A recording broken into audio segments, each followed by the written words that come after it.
muscle cars that were banned for being too powerful. Welcome back to Vintage Wheels Chronicles. Today, we're diving into the world of muscle cars that didn't just dominate the streets, they terrified lawmakers, insurers, and safety regulators. That's right, we're talking about muscle cars that were banned, limited, or shut down for being just too wild to handle. Let's take a look at three beasts that roared too loud for their own good. 1. 1969 Dodge Charger Daytona. The 1969 Dodge Charger Daytona wasn't just a muscle car, it was a weapon built for NASCAR domination. With its enormous rear wing and pointed aerodynamic nose, the Daytona looked like something from a fighter jet hangar. It was created specifically to dominate high-speed oval tracks, and that's exactly what it did. Under the hood, it could be fitted with either a 440 Magnum V8 or the legendary 426 HEMI. The car was capable of speeds over 200 miles per hour, unheard of at the time. On the track, it annihilated the competition. It was the first NASCAR vehicle to break the 200 miles per hour barrier, shocking fans and officials alike. That aerodynamic body gave it an edge so sharp, competitors demanded changes. Ford and GM couldn't keep up. They cried foul. NASCAR soon stepped in and banned the Aero cars after the 1970 season. The Daytona, and its sibling the Plymouth Superbird, were essentially outlawed from competition. But it wasn't just NASCAR. Even on the streets, the Daytona was considered too much. Insurance companies slapped massive premiums on it. The car was also a tough sell. It was too wild-looking for many buyers. Still, today it's one of the most iconic and valuable Mopars ever made.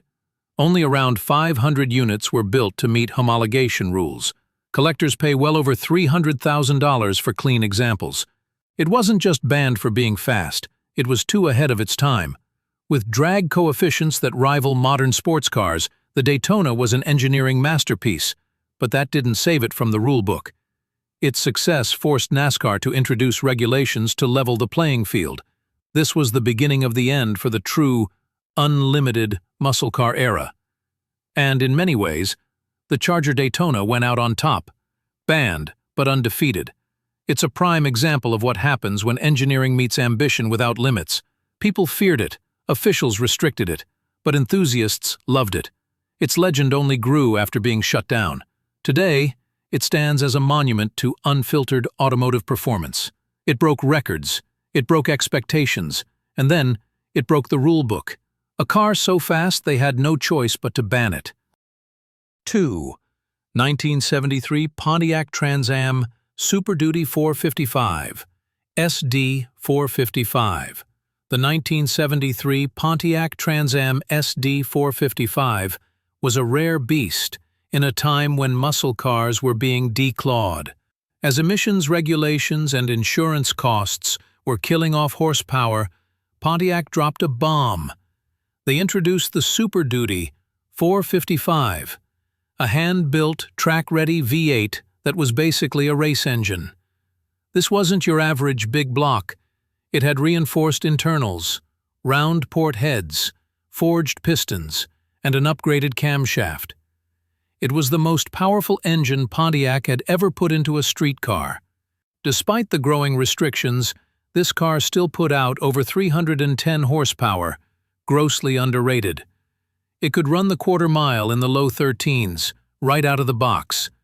Even by today's standards, that's fast. But back in 1973, it was frightening. Insurers didn't want to cover it. Dealers were afraid to stock it.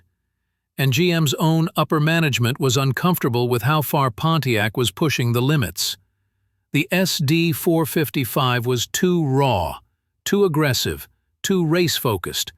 It made the rest of the GM lineup look tame. As a result, GM pulled the plug. Only about 295 SD-455 cars were ever built. Even fewer came with manual transmissions. The car was effectively banned internally. GM didn't want it on the streets. Emissions rules were tightening, and the SD engine wouldn't meet future standards. Pontiac's engineers had outdone themselves, but the world wasn't ready. By 1974, the SD-455 was still available, but its performance was watered down. After that, it disappeared entirely. It was the last gasp of true Pontiac performance. The SD-455 Trans Am became an instant collector's item. It's a mythological car for many enthusiasts, a symbol of what might have been. Imagine if GM had allowed Pontiac to keep going.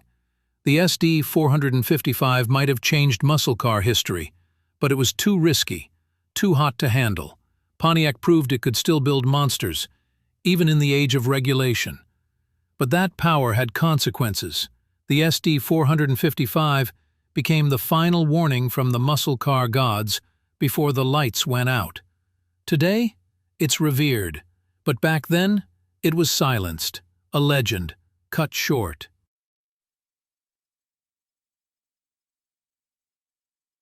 3. 1970 Plymouth HEMI Cuda. When Plymouth introduced the 1970 HEMI Cuda, it was like releasing a caged animal onto the street. Built on the new E-body platform, the Cuda was sleek, aggressive, and ready to pounce. But it was the engine that defined it, the mighty 426 HEMI. Nicknamed the Elephant for its massive size and power, it made 425 horsepower on paper. In reality, it made much more. It was built with racing in mind, with forged internals, hemispherical combustion chambers, and dual 4-barrel carbs. This wasn't just a muscle car, it was a bare-knuckle street fighter.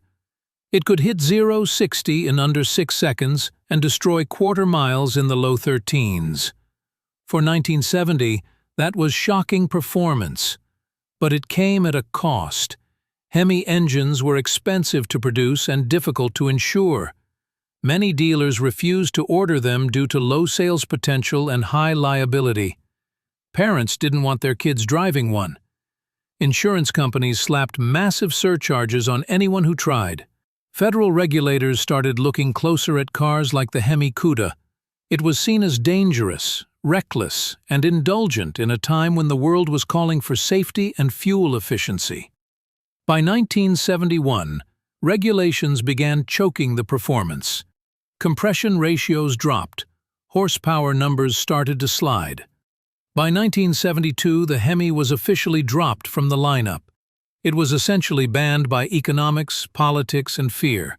Only 652 hardtop HEMI Cudas were made in 1970, and even fewer convertibles. Those convertibles now sell for over $3 million at auction. The HEMI Cuda is a holy grail for collectors. It was a car built without compromise, and that's what led to its end. Too fast, too loud, too dangerous.